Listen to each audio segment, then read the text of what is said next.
میں ایک دیوتائے انا نرگسیت کا مارا ہوا اور ازل سے تکبر میں ڈوبا ہوا، کافی خودسر ہوں، ضدی ہوں، مغرور ہوں۔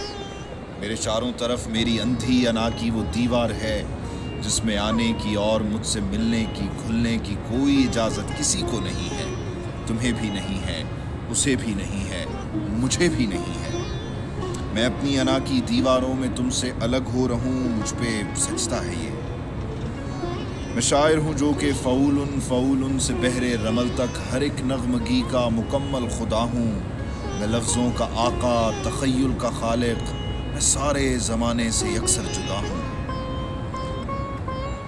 مجھے زیب دیتا ہے میں اپنی دیوار میں اس طرح سے مقید رہوں، یوں ہی سید رہوں، مجھ پہ سجدہ ہے یہ۔ پر جو کل صبح تیری شبنمی سے تبسم میں لپٹی ہوئی ایک نظر بے نیازی سے مجھ پہ پڑی، تیری پہلی نظر سے میری جان جاں میری دیوار میں ایک گڑھا پڑ گیا۔ اور یہی نہیں، مجھ پہ وہی نظر جب دوبارہ پڑی، میری دیوار میں زلزلے آ گئے، میرے رخنے شگافوں میں ڈھلنے لگے، میرے اندر تلاطم، وہ آتش فشاں، وہ بگولے، وہ طوفاں، وہ محشر بپا تھا کہ میں وہ کہ جس کے تحمل کی حکمت کی، فہم و لطافت کی تمثیل شاید کہیں بھی نہیں تھی، سلگنے لگا، اپنی حدت سے خود ہی پگھلنے لگا۔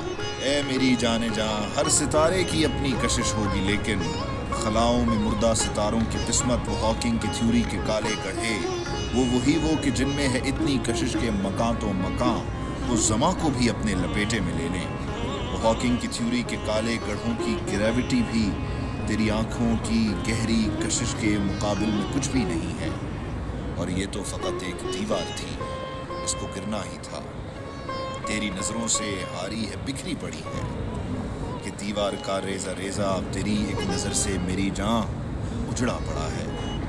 میں جو دیوتائے انا نرگسیت کا مارا ہوا، وہ جو خودسر تھا، ضدی تھا، مغرور تھا، جو فعول سے بحر رمل تک ہر ایک نغمگی کا مکمل خدا تھا، تیری ایک نظر سے اناؤں کے عرش معلیٰ سے سیدھا تیرے پاؤں میں آ کے بکھرا پڑا ہے۔